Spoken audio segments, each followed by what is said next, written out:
A warning before you listen.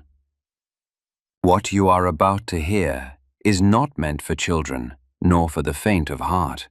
This is an unfiltered retelling of ancient myths, told as they were born, raw, violent, unsoftened.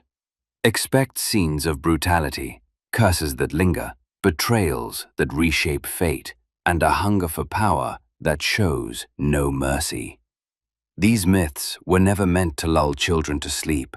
They were forged in blood, shadow, and fire. So ask yourself, are you ready to hear them as they were first told? Sources and references can be found in the episode description. Chapter 7. From the Epic Zeus, the Last-Born, and the Revolt of Fate. The first step beyond the womb. That night, there was no light, no calling, not even the sound of birth, only a body splitting from the inside, as if the earth itself was trying to deliver a thunderbolt from a womb too tight to contain it. Zeus wasn't asleep. He was pulsing, with something heavy beneath his skin, like a stone learning how to walk.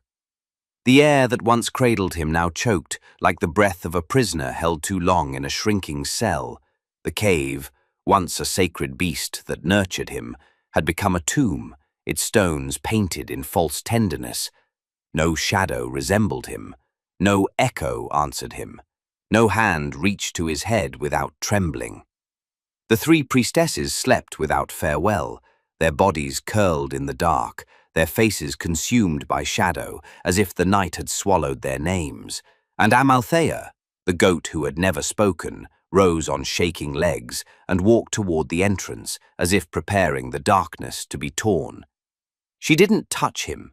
She simply looked, the way one gazes at the end of a prayer that was never answered.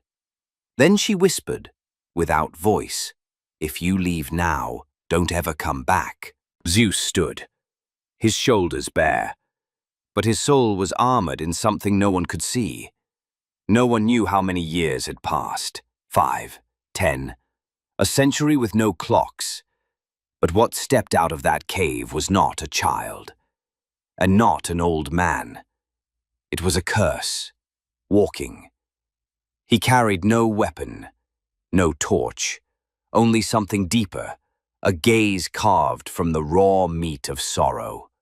He approached the cave's mouth, that place where no road begins, where no story ends, where lightning is born naked. Everything before him was fog, everything behind him, graves. The one who waited for him wasn't a mother, not a priestess, but something suspended between bone and prophecy. She said nothing, but her eyes said everything. Who leaves never returns. Zeus didn't ask for a blessing, didn't look back, didn't touch anything. He simply stepped forward. His first step was light, but the earth shuddered, as if the womb itself had been pierced from within. Every tree bent, not in reverence, but in fear. Every stone cracked, not in welcome, but in warning. He stepped outside, and the outside wasn't a homeland, it was a test. There, by a rock abandoned by time, just beyond the cave's edge, he saw something shaped like a sickle. He didn't touch it, but he knew it was his. The trees didn't ask his name. The winds didn't rejoice. No prayers followed his footsteps. He walked, as if every piece of him was exile. But he knew this wasn't an escape from the cave. It was a detonation from the womb. He was no longer a hidden child, no longer a prophecy whispered by priestesses, no longer silence rocked to sleep with milk. He was now something unnameable, being born, from nothing, from forgetting, from a wound with no name, from a scream never screamed. And that first step, it wasn't the start of a journey. It was the true end of everything that came before, the end of shelter, the end of concealment, the end of the cave. And inside him, in a place untouched by any hand, a question burned. "Who am I, if I am no longer hidden?" And his body replied, "I am the one who will burn the sky."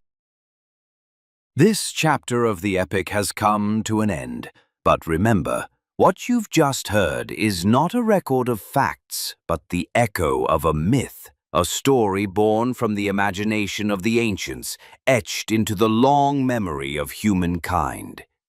If this tale stirred something in you, if it opened a door to reflection or wonder, don't forget to support the channel and share the journey with those you love. And in the comments, tell us, which moment in this chapter struck you the most and why? We'll meet again in the next chapter of this audio odyssey through time. Until then, farewell.